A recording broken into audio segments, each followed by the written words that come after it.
어떤 것에 대한 반응입니다.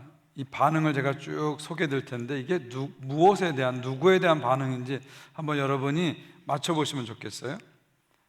내 인생을 바꿨어요.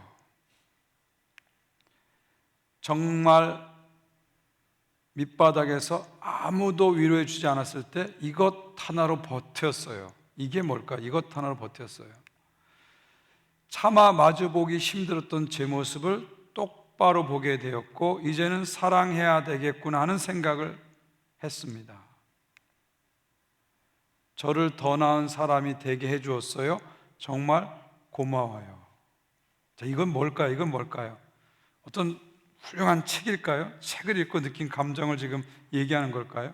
아니면 어떤 수련회나 기도원에 갔다 와서 은혜 받고 하는 얘기일까요? 이것은 무엇일까요? 이것은 바로 BTS입니다. BTS의 음악을 듣고 전 세계 사람들이 보낸 반응입니다. 놀랍죠? 방탄소년단의 음악을 듣고 전 세계 사람들이 앞에 말한 이런 반응을 보였어요. 이것은 인종을 초월해서 세대를 초월해서 수많은 사람들이 이런 반응을 보였습니다. 참 놀라운 사실이죠. 음악 하나가 자신들의 인생을 이렇게 바꿨다고 고백한다는 것 참 대단합니다.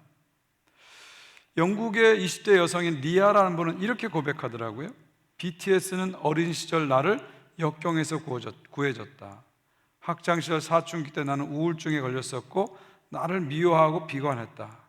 그때 친구가 BTS를 들어보라고 했다. 나는 BTS 음악을 통해 치료받기 시작했다.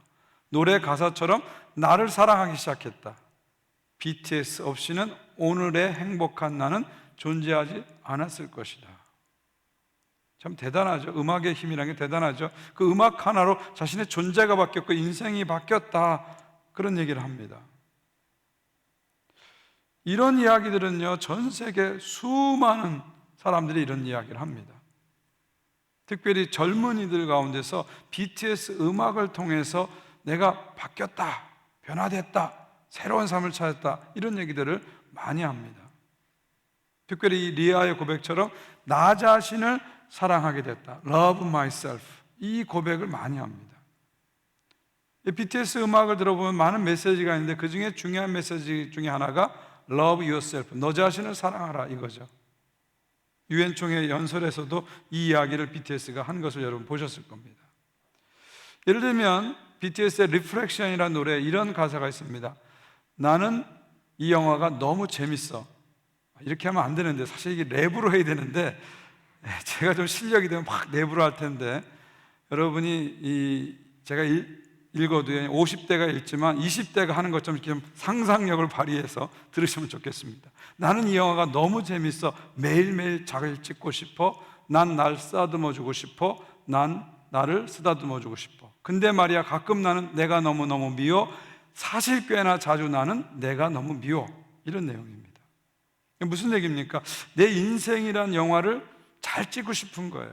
내가 주인공이 돼서 멋진 인생 영화를 찍고 싶은 거예요. 다 이거 누구나 갖는 소원이죠. 그런데 잘 안 되는 거예요. 좋은 영화를 못 찍는 거예요. 왜요? 내가 나를 미워하기 때문에 좋은 영화가 안 나오는 거예요. 만약 내가 나를 더 쓰다듬어 준다면, 내가 나를 더 사랑해 준다면 내 영화가 더 멋진 영화가 될 텐데, 더 행복한 영화가 될 텐데, 그런 이야기입니다. 또 이런 노래도 있습니다. BTS의 Answer Love Myself, 이런 노래가 있어요. 어쩌면 누군가를 사랑하는 것보다 더 어려운 게 나 자신을 사랑하는 거야. 솔직히 인정할 건 인정하자. 네가 내린 잣대들은 너에겐 더 엄격하다는 걸. 네 삶 속의 굵은 나이테 그 또한 너의 일부, 너이기에 이제는 너 자신을 용서하자. 버리기엔 우리의 인생이 길어. 미련 속에서 난 믿어. 겨울이 지나면 다시 봄이 오는 거야. 무슨 얘기예요? 좀 인생에는 많은 문제가 있죠. 많은 질문이 있어요. 그런데 그 질문의 가장 중요한 답이 뭐냐면 너 자신을 사랑하라는 거죠. 너 자신을 하라는 이것에 많은 답이 있다는 거예요. 답이 있다는 거예요. 내 자신이 못나고 아픔도 있고 상처도 있고 연약함도 있고 어두움도 있지만 그럼에도 불구하고 나 자신이기 때문에 나를 사랑하라는 거예요.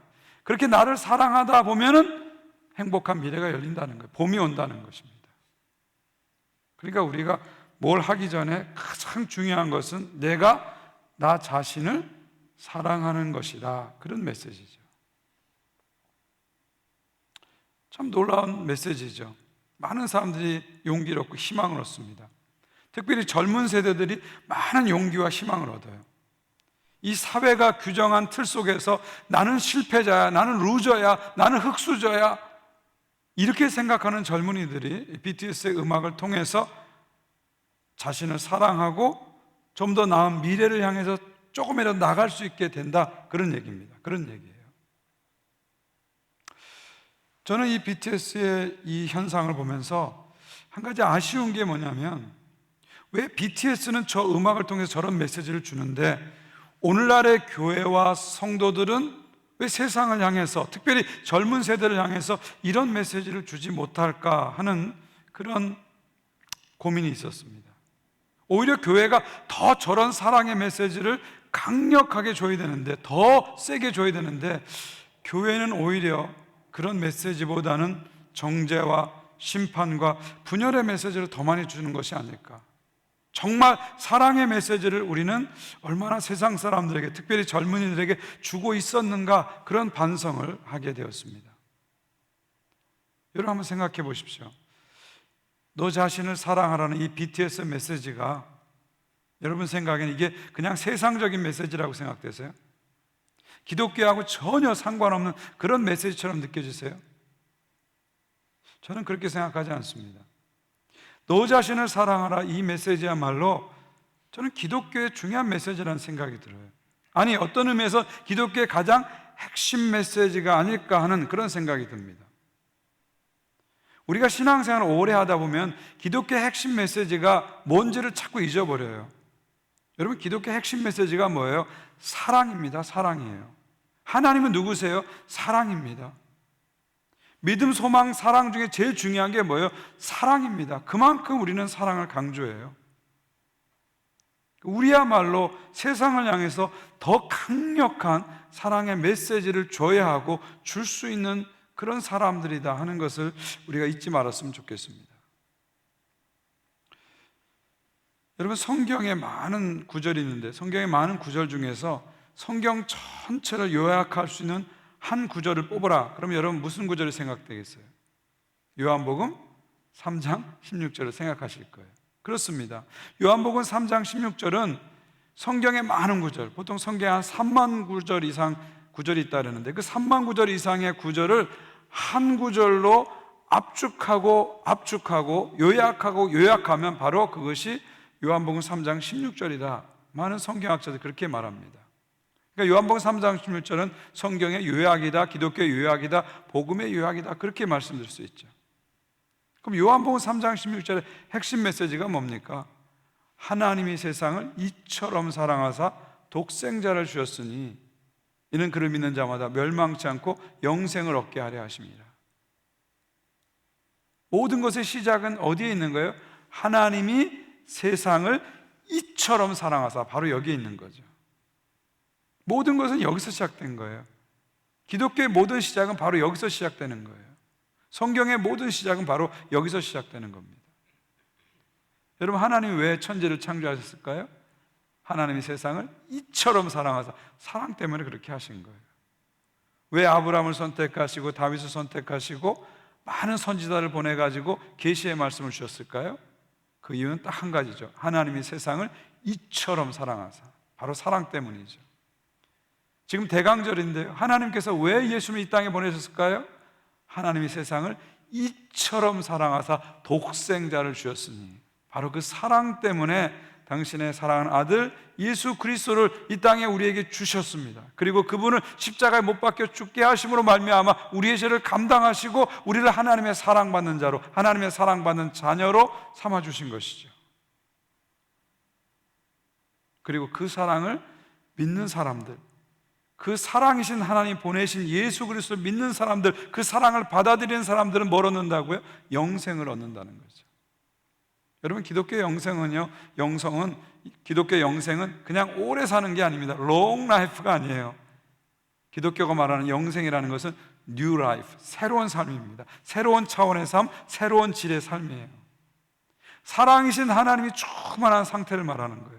그 사랑의 임재 속에 살아가는 충만한 삶이 바로 영생이죠. 그러니까 기독교 시작은 역시 사랑입니다. 하나님이 세상 이처럼 사랑하사. 끝도 뭐예요? 영생을 주심이라. 사랑이죠. 사랑이죠.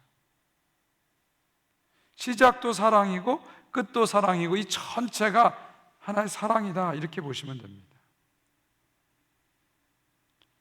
그 사랑을 하나님께서 우리들에게 주신 거예요. 우리가 누구든지 상관없이 하나님께서 당신의 사랑을 때문에 예수 그리스도 이 땅에 보내주셨고, 그 사랑 때문에 우리가 사랑받는 자가 되었다. 이것이 요한복음 3장 20절 내용이고 성경 전체 내용이고 복음의 핵심이다, 그렇게 말씀드릴 수 있습니다. 오늘 우리가 읽은 본문은요, 바로 이 요한복음 3장 16절을 사도 요한이 좀 더 길게 설명한 거예요. 좀 더 풀어서 설명한 겁니다. 오늘 요한일서에서 사도 요한은 성도들을 뭐라고 부르죠? 사랑하는 자들아, 이렇게 부릅니다. Beloved ones, 사랑받는 자들아, 사랑하는 자들아, 이렇게 부릅니다. 그러면서 성도들에게 뭐라고 말합니까? 사랑하자, 우리 서로 사랑하자, 그렇게 말합니다. 그러면서 사도 요한은 하나님을 이렇게 우리에게 소개해 줍니다. 하나님은 사랑이십니다. 하나님은 사랑이십니다. 여러분, 성경을 보게 되면 하나님에 대한 많은 정의가 나옵니다. 예를 들면 하나님은 나의 아버지다, 하나님은 나의 산성이다, 하나님은 나의 방패다, 하나님은 나의 기쁨이시다, 하나님은 나의 왕이시다, 많은 소개가 나옵니다. 그런데 그 많은 소개 중에서 가장 하나님을 잘 소개한 소개가 뭘까요? 하나님은 사랑이시다. God is love. 이거보다 하나님을 더 잘 설명하는 게 있을까요? 저는 없다고 생각합니다. 결국 성경에 나오는 모든 하나님에 대한 설명은 결국 God is love, 하나님은 사랑이시다, 이것에 대한 부연 설명에 불과하다, 저는 그렇게 믿습니다. 그런데 여러분, 요한 일서에서 하나님은 사랑이시다 이 설명을 하셨는데 그 설명의 의미가 뭘까요? 그냥 하나님의 성품을 얘기하는 걸까요? 그냥 하나님이 누구신가를 소개하는 정도일까요? 그렇지 않습니다. 요한 사도가 요한 일서에서 하나님은 사랑이시다 이 말을 하는 이야기의 뜻은 뭐냐면, 이 문맥 속에서 그 이야기의 뜻은 뭐냐면 바로 이겁니다. 하나님은 우리가 누구냐에 따라서 우리를 사랑한 것이 아니라 하나님이 사랑이시기 때문에 사랑한다는 거예요. 좀 말이 어렵나요? 쉽게 말하면 이런 겁니다. 우리가 누군가를 사랑할 때 그냥 사랑이 나오지 않아요. 그 사람이 누구냐에 따라서 사랑이 나오는 거예요. 그 사람이 나한테 어떻게 해주냐에 따라 사랑이 나오는 거예요. 그 사람의 성격, 그 사람의 행동, 그 사람과의 관계 속에서 뭐가 나와요? 사랑이 나오는 거예요. 사랑하게 되는 거예요. 근데 하나님의 사랑은 우리가 누구냐를 기초해서 사랑하시는 것이 아니라 우리가 누구냐와 상관없이 하나님이 사랑이시기 때문에 우리를 사랑하신다는 거예요. 그러니까 우리가 잘하고 잘나고 훌륭해서 우리를 사랑해 주시는 것이 아니라 하나님이 사랑이시기 때문에 우리를 사랑하신다는 거예요. 그 사랑이신 하나님이 예수 그리스도를 통해서 우리의 죄를 용서하시고 우리를 사랑하는 사람으로, 사랑받는 자로 삼아 주셨기 때문에 우리가 사랑을 받는다는 거죠. 바로 그것이 하나님은 사랑이시다는 말의 의미입니다. 다른 말로 얘기하면 하나님의 사랑은 우리의 조건과 상황에 따라서 결정되는 사랑이 아니라 하나님이 사랑이시기 때문에 사랑하시는 거라는 거죠. 무슨 얘기예요? 무조건적인 사랑이다, 그런 얘기죠. 그래서 사도 요한은 이 무조건적인 하나님의 사랑을 표현하는 한 단어를 쓰죠. 그게 뭐죠? 아가페죠. 아가페. 인간의 조건적인 사랑과 다른 하나님의 초월적인 사랑을 표현하는 단어로 아가페란 단어를 씁니다. 결국 여러분, 복음이라는 게 뭡니까? 복음은 아가페입니다. 복음은 사랑이죠. 복음은 한마디로 사랑입니다.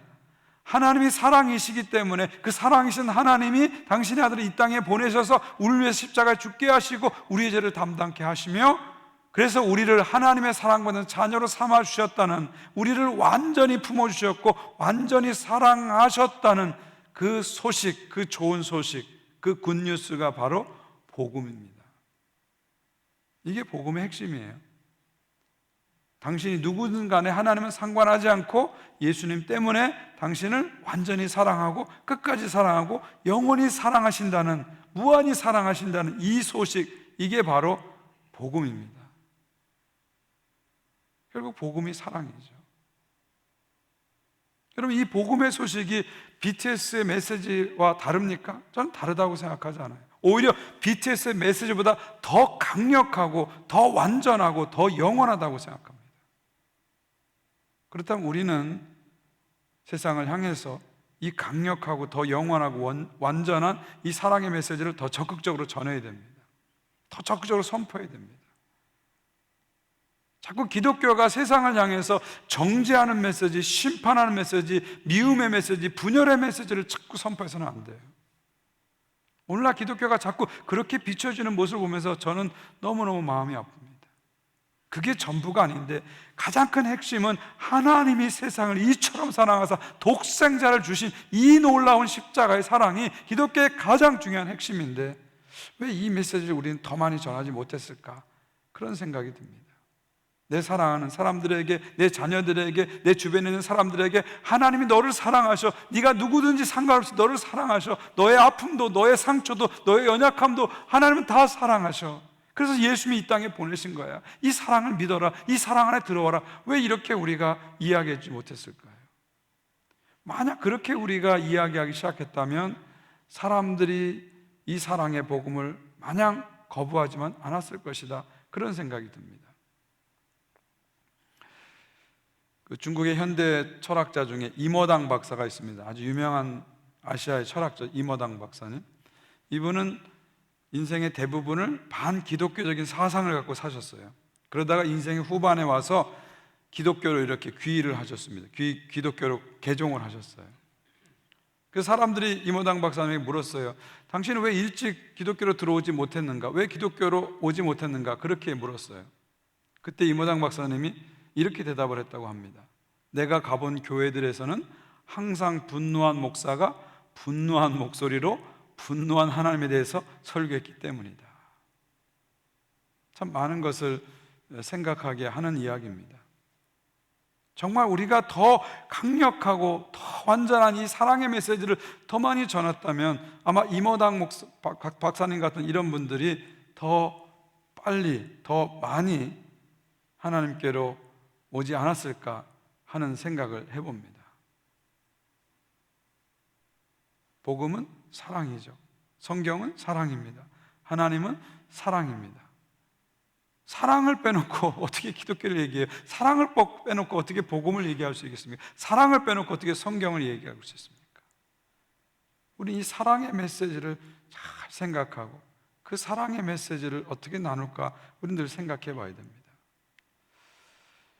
결국 4장 9절에서 이것을 다시 이렇게 설명합니다. 하나님의 사랑이 우리에게 이렇게 나타난 바 되었으니 하나님이 자기 독생자를 세상에 보내시면 그로 말미암아 우리를 살리려 하심이니라. 저는 9절을 읽으면서 이 9절은 요한복음 3장 16절을 사도 요한이 좀 더 풀어 쓴 것이다, 그런 생각이 들었어요. 하나님의 사랑이 우리에게 이렇게 나타난 바 되었으니 하나님이 세상을 이처럼 사랑하사 하나님이 자기 독생자를 세상에 보내시면 독생자를 주셨으니 그로 말미암아 우리를 살리려 하심이라. 이는 저를 믿는 자마다 멸망하지 않고 영생을 얻게 하려 하심이니라.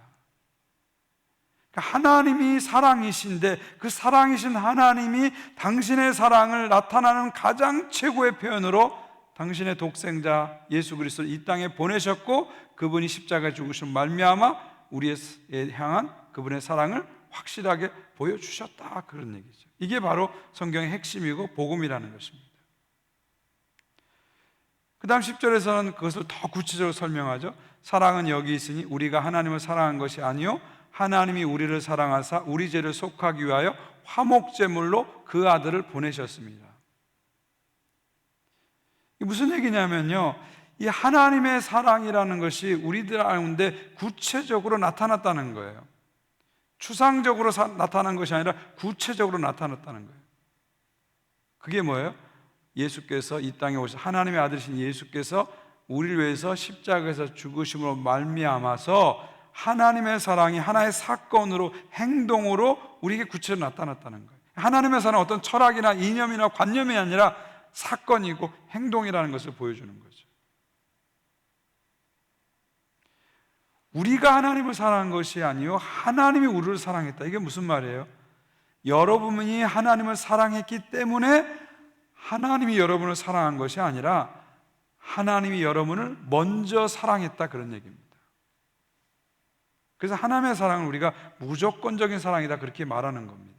하나님의 사랑은 두고 보는 사랑이 아니에요. 여러분들을 두고 보고 평가해서 너가 나한테 잘해? 그럼 나도 너한테 잘해줄게, 그런 사랑이 아니라, 두고 보는 사랑이 아니라 먼저 하나님이 여러분을 사랑하시고 먼저 사랑하셔서 예수 그리스도 이 땅에 보내주시고 십자가에 죽게 하심으로 사랑을 먼저 보내주셨다는 겁니다. 하나님의 사랑이 먼저고 내 사랑은, 하나님에 대한 내 사랑은 그 사랑에 대한 반응으로 나온다는 거예요. 하나님이 우리를 먼저 사랑했다, 먼저 사랑했다, 그 사랑을 이야기하고 있는 거죠. 그 결과로 우리는 어떻게 된다고요? 사랑하는 자들아, 하나님이 이같이 우리를 사랑하신지 우리도 서로 사랑하는 것이 마땅하도다. 무슨 말입니까? 하나님이 이렇게 우리를 사랑했으니까 우리는 사랑하는 것이 마땅하다, 사랑하는 것이 자연스럽다는 거예요. 이 이야기는 뭐냐면 앞에서 얘기한 사랑이신 하나님이 독생자를 주셔서 우리를 사랑했다는, 우리가 그 사랑을 받았다는 것을 전제해 놓고, 그러기 때문에 사랑하는 것이 마땅하다, 사랑하는 것이 당연하다, 사랑하는 것이 자연스럽다, 그런 얘기예요. 그러니까 사도 요한이 강조하는 건 뭐예요? 먼저 당신들이 하나님의 사랑을 충분히 받았다는 사실, 사랑을 받았다는 사실을 먼저 알라는 거예요. 그리고 그 사랑을 받았다는 사실을 안 다음에 거기서 사랑하라가 나오라는 겁니다. 거기서 사랑을 하라는 거죠. 이게 요한일서의 아주 독특한 메시지입니다. 여러분, 요한일서는 그냥 사랑하라, 사랑하라 이런 메시지가 아니에요. 두 가지를 같이 얘기합니다. 사랑받았다와 사랑하라를 같이 얘기해요. 먼저 사랑받았다를 먼저 알라고 계속 얘기하는 거예요. 예수님의 십자가의 사랑으로 당신들이 하나님의 놀라운 사랑을 받았다, 이걸 먼저 알라는 거예요. 그런 다음에 거기서 사랑하라가 나오라는 겁니다. 그러니까 사랑받았다가 뭐예요? 사랑의 출발점이에요. 출발점이죠. 사랑하라가 사랑의 방향이라고 볼 수 있습니다. 내가 이미 사랑받았다는 이 사실을 충분히 내가 느끼고 경험하고 받아들여야 사랑하라가 당연해지고 사랑하라가 자연스러워진다는 것입니다. 다르게 말하면 사랑하기 위해서는 먼저 사랑을 받아야 된다. 사랑받지 않고는 절대로 사랑할 수 없다. 이게 중요한 메시지죠. 여러분이 하나님의 사랑을 충분히 받지 않고 사랑한다는 것은 마치 은행에 통장에 잔고가 없는데 수표를 발행하는 것과 같은 거예요. 여러분, 은행에 잔고가 없는데 수표를 발행하면 그게 무슨 수표가 됩니까? 부도 수표가 되죠. 내 마음의 사랑의 잔고가 바닥인데 누군가를 사랑한다는 것은요, 부도 수표를 쓰는 것과 마찬가지입니다. 이게 불가능하다는 것, 실질적으로 가능하지 않다는 겁니다. 내가 누군가를 사랑하기 위해서는 제일 먼저 내가 먼저 하나님의 사랑을 충분히 받아야 된다는 거죠. 내 안에 하나님의 사랑의 잔고가 채워져야 된다는 것이죠. 그 사랑으로 나를 먼저 충분히 사랑해야 된다는 겁니다. 그래야, 나를 충분히 사랑해야 남을 건강하게 사랑할 수 있고 가난한 사람들, 연약한 사람들까지도 사랑할 수 있다, 그런 말이죠.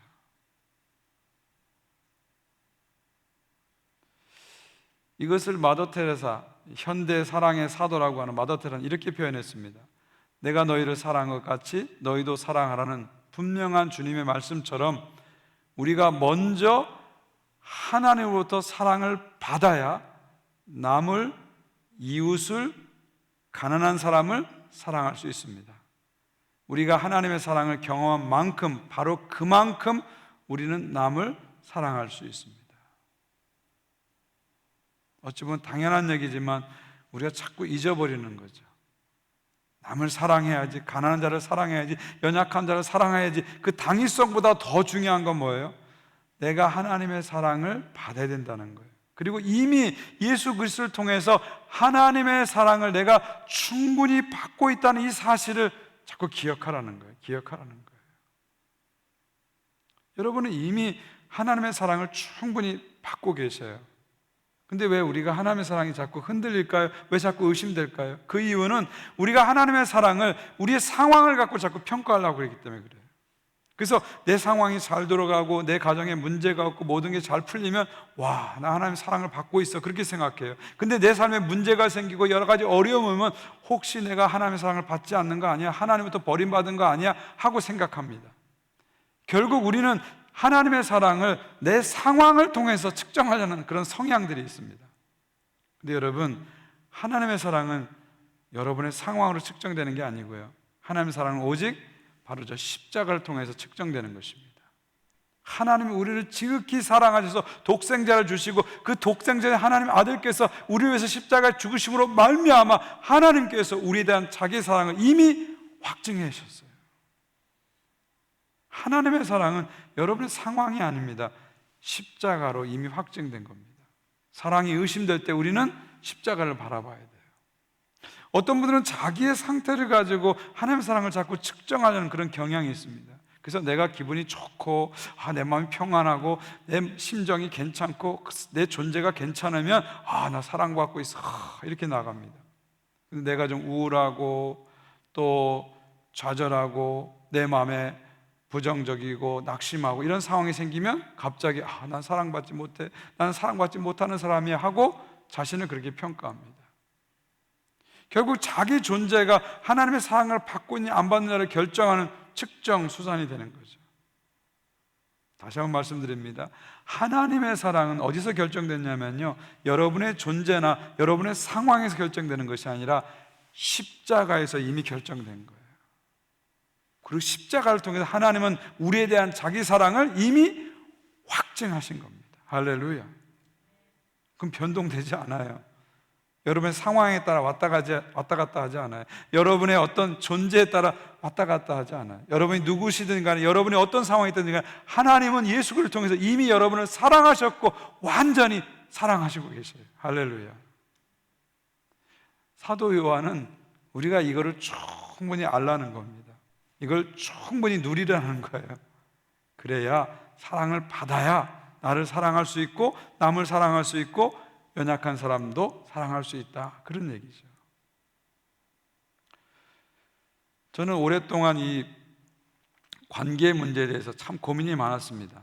특별히 목회를 하면서, 목회는 결국 사람들을 상대하는 일이잖아요. 그러다 보니까 이 관계가 참 어렵더라고요. 그래서 이 관계의 문제를 풀려고 제 나름대로 많은 노력을 해봤어요. 심리학자들을 찾아다니면서 제가 공부도 해보고요. 옛날에 캐나다 처음 왔을 때는 저 나야가라에 유명한 심리학 박사가 있었는데 그분 찾아가서 매일 그 먼 거리를 운전하고 왔다 갔다 하면서 막 배우고 그랬어요. 또 인간관계에 대한 책들도 많이 봤습니다. 근데 그런 것이 일시적으로 도움이 되지만 근본적으로 이렇게 해결되지는 않더라고요. 그러다가 어느 날 제가 아주 중요한 한 가지를 발견했습니다. 그건 뭐냐면 결국 문제는, 이 인간관계의 문제는 결국 나 자신이라는 걸 발견했어요. 문제는 나다, 이걸 발견했어요. 결국 내가 나를 사랑하지 못하기 때문에 내가 남을 건강하게 사랑하지 못하는 것이고, 내가 나를 사랑하지 못하기 때문에 다른 사람과의 관계에서 어려움이 온다는, 너무도 당연하지만 너무도 단순하지만 정말 중요한 진리를 발견했어요. 그 다음부터 제가 주님의 사랑 안에서 저 자신을 제가 사랑하게 되고 자꾸 안아주게 되고 쓰다듬어 주게 되고 저 자신을 자꾸 존귀하게 보는 쪽으로 자꾸 바뀌기 시작하니까요, 정말 눈에 띄는 변화들이 나타나기 시작하더라고요. 관계 속에서 눈에 띄는 변화들이 나타나기 시작하더라고요. 무슨 얘기예요? 하나님 사랑 받고 내가 나를 사랑해야 그 사랑 가지고 남도 사랑할 수 있고 연약한 사람도 사랑할 수 있다는, 이것이 성경의 진리입니다. 오늘 우린 성탄을 앞둔 대강절을 보내고 있는데요, 성탄은 뭡니까? 한마디로 사랑이 오신 날입니다. 사랑이 오신 날이에요. 사랑이신 하나님이 당신의 사랑을 보내주기 위해서 예수 그리스도를 보내신 날이 바로 성탄절이죠. 그 사랑 때문에 예수님은 구유에 태어나셨고 그 사랑 때문에 예수님은 십자가에 죽으신 것입니다. 또 오늘 우리는 성찬을 대합니다. 성찬은 뭘까요? 사랑을 먹는 거죠. 사랑을 마시는 시간입니다. 사랑이신 하나님께서 예수 그리스도를 통해서 우리에게 보여준 그 십자가의 사랑을 여기 있는 빵과 포도주를 대하면서 다시 한번 기억하고 그 사랑을 마시고 그 사랑을 먹는 시간이 바로 성찬 예식이다, 그런 생각이 듭니다. 결국 우리 모두는 사랑에 굶주린 상태에 살고 있다는 거예요. 사랑에 목마른 상태에 살고 있다는 것입니다. 근데 사랑에 목마르고 사랑에 굶주리는데 그걸 난 사랑에 굶주려서 이렇게 말하지 못하고요, 다른 걸로 표현하는 겁니다. 어떨 때는 짜증을 내기도 하고요, 어떨 때는 신경질 내기도 하고요, 어떨 때는 절망하기도 하고, 어떨 때는 우울하기도 하고요.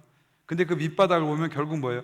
나 사랑이 그리워, 사랑이 고파, 사랑을 마시고 싶어, 사랑에 목말라. 이것을 우리는 다르게 표현한다는 거죠. 결국 인간은요, 사랑을 먹고 사는 존재라는 거예요. 빵을 먹고 사는 존재가 아니라 사랑을 먹고 사는 존재다. 사랑을 먹어야 사랑할 수 있는 존재다. 그리고 사랑으로 채워져야만이 진짜 만족과 행복을 느끼는 존재다, 그런 얘기입니다. 결국 이 성찬을 통해서 우리 주님께서는 사랑에 굶주린 우리들을, 사랑에 목마른 우리들을 초대하시는 거예요. 그래서 이 식탁에 우리를 부르신 다음에 나를 먹어라, 나를 마셔라, 사랑을 먹어라, 사랑을 마시라 하면서 우리를 사랑의 식탁으로 부르시는 것입니다. 저는 오늘 이 성찬 예식을 통해서 저와 여러분이 하나님의 사랑을 흠뻑 마시고 먹는 그런 은혜가 있기를 간절히 바랍니다. 여러분, 사랑을 더 받으셔야 돼요. 하나님의 사랑은 더 받고 또 받고 또 받고 또 받으셔야 돼요. 어느 정도 받으셔야 되냐면 정말 여러분 안에 있는 상처, 아픔이 다 사랑으로 씻어질 때까지 계속 받으셔야 돼요.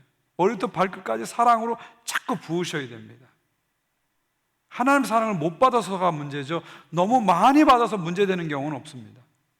자꾸 받으시고 또 받으셔야 돼요. 그리고 잊지 마실 것은 여러분은 이미 사랑을 받고 있다는 걸 잊지 마세요. 자꾸 여러분의 상황과 존재를 가지고 하나님의 사랑을 측정하지 마시고 십자가를 바라보면서 저 예수님 때문에, 저 십자가 때문에 난 이미 사랑받고 있어, 이것을 항상 잊지 마세요. 여러분의 삶이 힘들고 어려워도요, 하나님의 사랑받으면 변동되지 않는다는 걸 잊지 마십시오. 때론 내가 좌절하고 낙심하고 괴로워도요, 하나님의 사랑이 절대 바뀌지 않는다는 것을 잊지 마세요. 심지어 여러분이 어두운 뒤안길에서 죄악에 헤매고 있을 때라도 하나님의 사랑은 절대 바뀌지 않아요. 하나님은 십자가로 여러분을 이미 받으셨고 이미 사랑하셨고 이미 안으셨습니다. 오늘 이 성찬을 통해서 주님의 사랑을 먹고 주님의 사랑을 마시면서 우리가 사랑받는 자, 사랑받고 있는 자라는 것을 다시 한번 기억하고요, 그 사랑을 충분히 채우고 사랑의 잔고를 채우고 세상에 나가서 사랑하는 자로 살아가시는 그런 은혜가 있기를 주님의 이름으로 축원드립니다. 우리 이 시간 사랑의 식탁, 주님의 식탁으로 함께 나가겠습니다.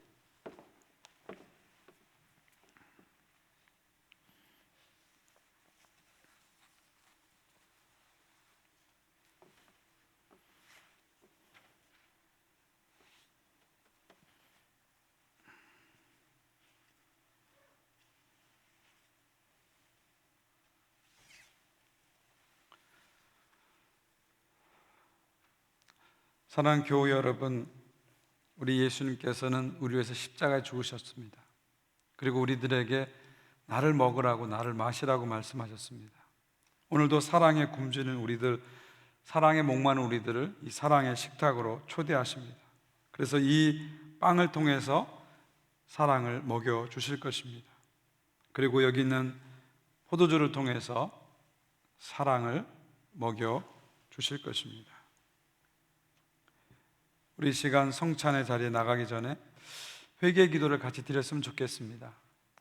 정말 하나님이 나를 그렇게 사랑하셨는데, 정말 사랑했다 그렇게 말씀하셨는데도 왜 나는 자꾸 그 사랑을 의심하고 그 사랑에 자꾸 흔들리는 삶을 살았는지, 삶이 조금만 어렵다고 자꾸 사랑을 안 받은 자처럼 신경질 부리고 짜증내고 원망하는 삶을 왜 그렇게 쉽게 살았는지, 정말 내 삶이 조금 힘들다고 하나님이 마치 나를 떠난 것처럼 그렇게 왜 절망하며 살았는지, 한번 이 시간 성찬을 대하기 전에 그런 우리들의 모습을 회개했으면 좋겠습니다. 그리고 사랑을 받았는데도 불구하고 사랑하지 못하는 우리의 삶들을 또 회개했으면 좋겠습니다. 우리 함께 참회 기도를 함께 드리겠습니다.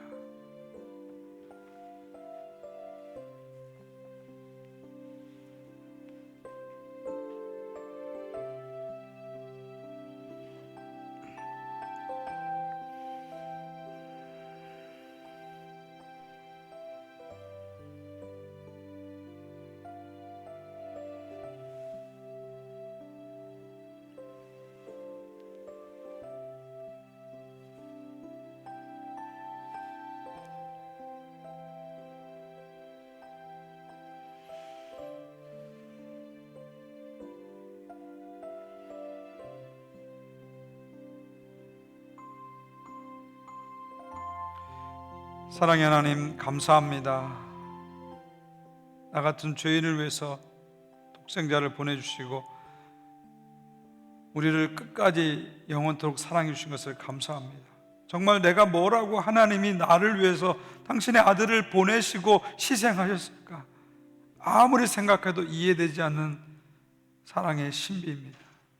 그러나 분명한 것은 십자가로 하나님이 나를 지금도 사랑하고 영원히 사랑하고 있다는 이 사실에 대해서 믿고 감사를 올려드립니다. 그 사랑에 충분히 젖어들지 못하고 그 사랑 안에 살지 못한 저희들을 용서해 주시고, 그 사랑을 받았음에도 불구하고 사랑의 삶을 살지 못했던 저희들을 용서해 주옵소서. 그 외에도 우리들은 말과 행동으로, 생각으로 많은 죄를 졌습니다. 우리를 위해서 십자가에 죽으신 예수 그리스도의 보혈로 우리의 모든 죄를 깨끗이 씻어 주시옵소서. 우리를 다시 주님의 큰 사랑으로 받아 주셔서 이 사랑의 식탁으로 불러주신 것을 감사합니다. 이 시간 주의 성령이 이 자리에 함께 하셔서 우리들을 거룩하게 하시며 여기 있는 빵과 포도주를 성별하셔서 우리를 위한 그리스도의 몸과 피가 되게 하여 주시옵소서. 예수 그리스도의 이름으로 기도하옵나이다. 아멘. 주께서 잡히시던 밤이었습니다. 우리 주님께서는 사랑하는 제자들과 마지막 식사를 함께 하셨습니다. 그때 떡을 들어 축사하시고 떼어 주시면서 말씀하셨습니다. 이것은 너희를 위하여 찢긴 내 몸이다. 받으라, 먹으라. 우리 주님 말씀하셨습니다. 이제 주의 말씀대로 주의 몸을 함께 받겠습니다. 여러분, 받으신 성찬기에 위에 그 자주색으로 된 얇은 그 투명 비닐이 있죠. 그것만 벗겨주세요. 밑에 거는 벗기지 마시고요. 그 위에 있는 얇은 투명 비닐만을 이렇게 벗겨주시고요. 벗기신 다음에 빵을 잡으시고 주님의 사랑을 기억하면서 각자 드시기 바랍니다.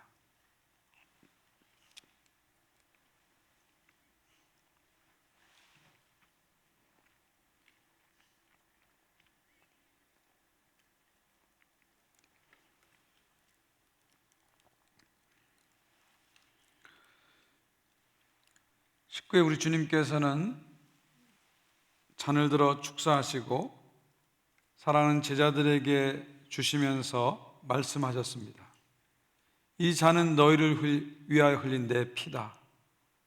너희와 나 사이에 맺어진 언약의 피다. 받으라, 마시라. 우리 주님 말씀하셨습니다. 이제 주의 말씀대로 주의 잔을 함께 받겠습니다. 그럼 이번에는 밑에 은박지처럼 된 좀 두꺼운 커버를 이렇게 조심해서 꽉 붙잡고 조심해서 벗기시고요.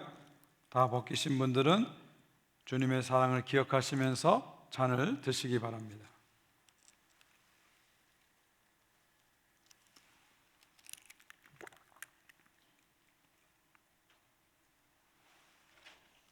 기도하겠습니다. 하나님 감사합니다. 이 성찬 예식을 통해서 하나님의 사랑을 먹고 마시게 하신 것을 감사합니다. 하나님이 변함없이 우리와 함께 하시며 우리를 사랑하시며 우리를 용서하시며 큰 사랑으로 우리를 감싸고 있다는 것을 이 빵과 포도주를 통해서 확인하고 확신하고 온 존재로 받아들이게 하신 것을 감사합니다. 주님의 사랑을 받았사오니 이제 사랑받는 자로서 사랑하는 자로 살게 하여 주시옵소서. 주님의 사랑에 응답하는 삶을 살게 도와주시고 어느 곳을 가든지 세상 가운데 평화를 싣는 평화의 사도가 되게 하여 주시옵소서. 예수 그리스도의 이름으로 기도하옵나이다. 아멘.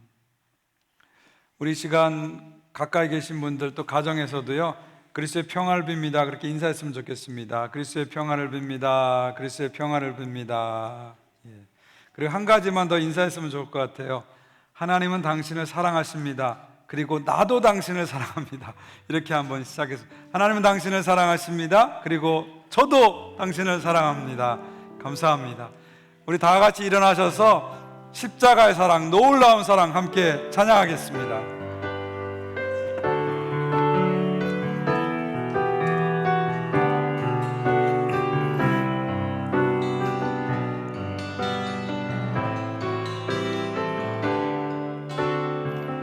다 표현 못해도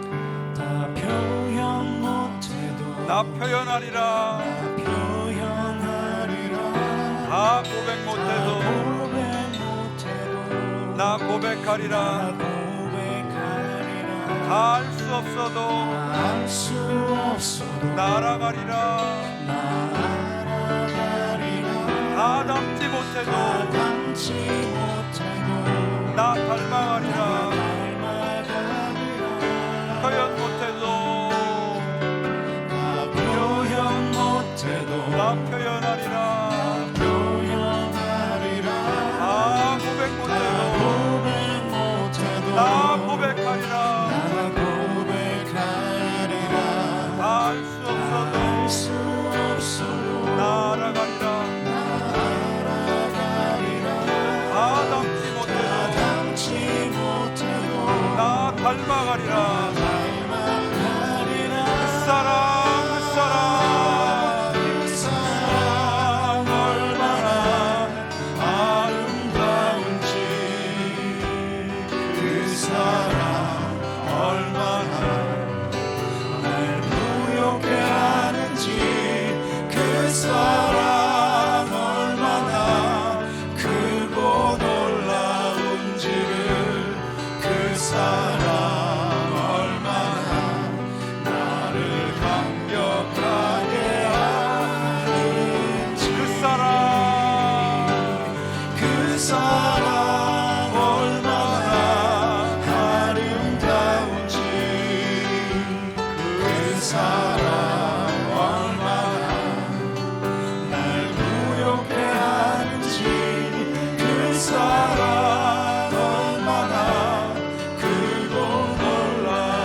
할렐루야. 사랑의 하나님 감사합니다. 우리가 무엇이간데 독생자를 아끼지 아니하시고 우리에게 주시고 그 아들을 희생하심으로 뜨거운 사랑, 죽음 같은 사랑, 목숨을 주는 그 사랑을 우리에게 주신 것을 감사합니다. 그 사랑 안에 우리가 들어와 있고, 그 사랑 안에 우리가 살고 있고, 그 사랑 때문에 우리의 영원한 미래가 희망이고 승리고 사랑인 것을 알게 해주셔서 감사합니다. 날마다 그 사랑 안에 젖어 있게 하시고, 그 사랑 안에 살게 하시고, 그 사랑으로 말하고, 그 사랑으로 행동하고, 그 사랑으로 살아가는 저희들 되게 도와 주시옵소서. 특별히 이 시대 젊은이들을 위해서 간절히 기도합니다. 이 사회가 규정한 틀 속에서 나는 흙수저야, 나는 루저야, 나는 못났어 하면서 자학하고 자신감 잃어버는, 또 소망을 포기하는 이 시대 젊은이들 주님 불쌍히 여겨 주시옵소서. 그리고 그들에게 정말 하나님의 뜨거운 사랑, 목숨까지 주시는 그 뜨거운 사랑을 알게 해 주십시오. 그리고 그 사랑 때문에 내가 살 희망이 있고, 그 사랑 때문에 내게 꿈이 있다는 것을 알게 해 주십시오. 그리고 그 사랑 때문에 다시 주님 앞에 나올 수 있도록 이 시대 젊은이들을 주님 기억하여 주시옵소서. 또 우리 자녀들을 하나하나를 축복하면서 기도합니다. 우리가 부모로서 그들에게 얼마나 사랑의 메시지를 주었는지 돌아보게 됩니다. 이 하나님의 뜨거운 사랑을 전해주라고 아빠로 엄마로 세워졌는데, 나는 그 사랑을 얼마나 전했는지 돌아보게 됩니다. 우리 자녀들 안에 있는 아픔과 상처들 다 씻어주시고, 하나님의 사랑받는 자로서 이 세상에서 당당하게 멋지게 살아갈 수 있도록 우리 자녀들을 축복하여 주시옵소서. 예수 그리스도의 이름으로 기도하옵나이다. 아멘. 이제는 우리 구주 예수 그리스도의 은혜와 하나님 아버지의 사랑과 성령님의 교통하심이 오늘 주의 말씀을 듣고 사랑을 다시 한번 확신하고, 성찬을 통해서 사랑을 다시 먹고 사랑의 사람으로 살기 원하는 모든 주의 백성들 위해, 특별히 이 시대 젊은이들 위해, 우리 자녀들 위해 이제부터 영원까지 함께 하시기를 간절히 축원하옵나이다. 아멘.